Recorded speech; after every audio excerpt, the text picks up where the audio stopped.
The National House Buyers Association and consumers groups have joined hands to urge the government to roll out the Build and Sell or BTS system next year. The government had in 2012 announced that a system known as BTS 1090 would be implemented by 2015.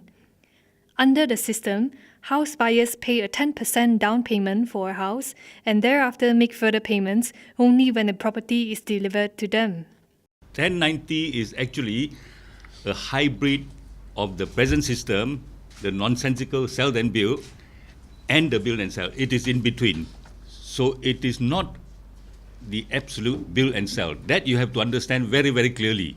Goh pointed out that former Housing and Local Government Minister Tan Sri Cho Chee Heong had said in 2012 that come 2015, the country would abandon the sell-then-build system and progress onto 1090 regime across all the property developers.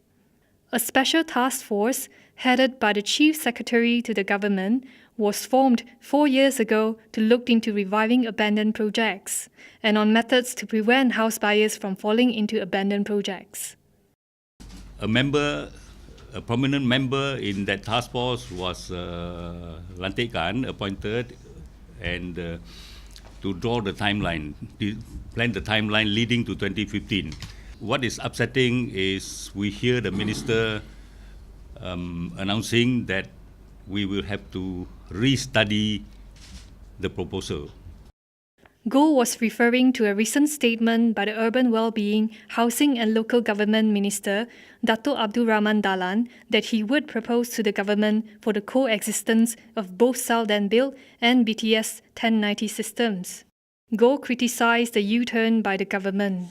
Meanwhile, Dr. Muhammad Rafiq Khan, a spokesman for victims of abandoned houses, said the BTS 1090 system would help reduce the incidence of abandoned projects. The ministry is just not capable in reducing the number of abandoned projects.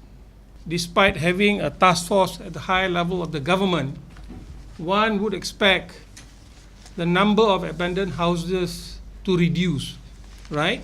What's the point of having a task force at the very high level of Chief Secretary of the government? If the numbers increased, one would expect the numbers is reduced.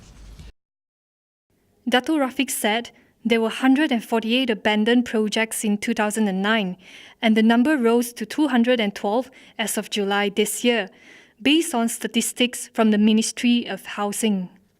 As of last Friday, Rafiq said 356 projects were delayed, and they involved 71,172 houses and affected the lives of 49,641 people.